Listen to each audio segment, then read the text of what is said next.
మరో breaking news చూస్తున్నాం. ఉగ్రదాడి ఘటన నేపథ్యంలో జమ్మూ కాశ్మీర్లో హై అలర్ట్ కొనసాగుతుంది. మరోసారి దాడులు జరగొచ్చని నిఘా వర్గాలు హెచ్చరించడంతో భద్రతను పెంచారు. పలు ప్రాంతాల్లో పెద్ద ఎత్తున ఆర్మీ బలగాలను మోహరించారు. జమ్మూ కాశ్మీర్లో బంద్ కొనసాగుతున్నాయి. జమ్మూ కాశ్మీర్ శ్రీనగర్, ఉదంపూర్లో కట్టుదిట్టమైన భద్రతా ఏర్పాట్లు చేశారు.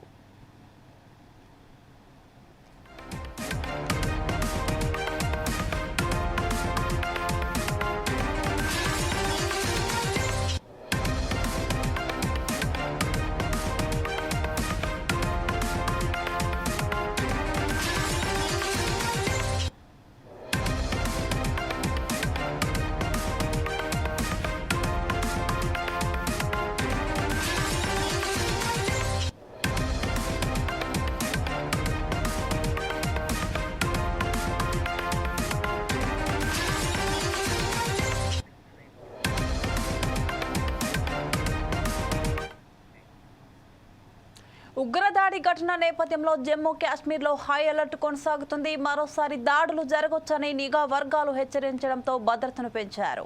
పలు ప్రాంతాల్లో పెద్ద ఎత్తున ఆర్మీ బలగాలను మోహరించారు. జమ్మూ కాశ్మీర్లో బంద్ కొనసాగుతున్నాయి. జమ్మూ కాశ్మీర్ శ్రీనగర్, ఉదంపూర్లో కట్టుదిట్టమైన భద్రతా ఏర్పాట్లు చేశారు. దీనిపై మరింత సమాచారం మా ఇన్పుట్ ఎడిటర్ శ్రీనివాస్ అందిస్తారు. శ్రీనివాస్, చెప్పండి. ఉగ్రదాడి తర్వాత జమ్మూ కాశ్మీర్ అంతా కూడా రెడ్ అలర్ట్ ప్రకటించారు. మొత్తం కూడా ఒకవైపు బంద్ కొనసాగుతుంది, మరోవైపు ఈ ఉగ్రవాదులకు సంబంధించిన సమాచారం కోసం కూంబింగ్ ఆపరేషన్లు కూడా కొనసాగుతున్నాయి. మొత్తం జమ్మూ కాశ్మీర్ లో 130 వరకు ఉగ్రవాదులు ప్రవేశించి ఉన్నారని చెప్పేసి భద్రతా బలగాలు ఒక అంచనా అయితే వేయడం జరిగింది. అది 42 చోట్ల వాళ్ళు తలదాచుకున్నట్లు కూడా సమాచారం ఉంది. వాటి కోసం ఇప్పుడు ఏరివేట కార్యక్రమం కొనసాగుతుంది. మరోవైపు చూసుకుంటే కనుక ఈ ఉగ్రదాడి నేపథ్యంలోనే ఈరోజు కేంద్ర కేబినెట్ భద్రతా సలహాల సంఘం ఆధ్వర్యంలో కేబినెట్ భేటీ జరుగుతుంది. ఇంకా 9:15 ఈ భేటీకి సంబంధించి ఒక స్టేట్మెంట్ విడుదల చేస్తారని చెప్పేసి కూడా కేంద్ర ప్రభుత్వానికి సంబంధించిన వర్గాలు చెప్తున్నాయి. ఆ స్టేట్మెంట్ లో ఏముండబోతుంది అనేది కూడా ఒక ఉత్కంఠ నెలకొంది. ఎందుకంటే స్టేట్మెంట్ మొత్తం కూడా ప్రభుత్వం ఏం నిర్ణయం తీసుకుంది, అదేవిధంగా ఆ నిర్ణయాన్ని ఎట్లా ఆల్ పార్టీ ముందు ఉంచబోతుందనేది కూడా చూడాలి.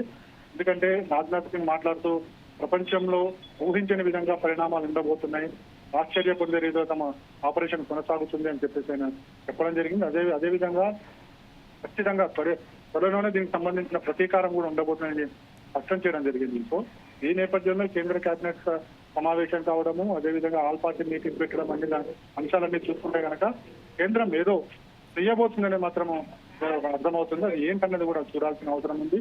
పొద్దున మాట్లాడుతూ POKలకు కూడా వెళ్తాము అని చెప్పేసి కూడా స్పష్టం చేయడం జరిగింది. అంటే అలా POK వెళ్ళరా అంటే ఏ విధమైన చర్యలు ఉండబోతున్నాయి అనేది కూడా చూడాల్సిన అవసరం ఉంది అని చెప్పేసి తెలుస్తుంది. Okay, thank you Srinivas.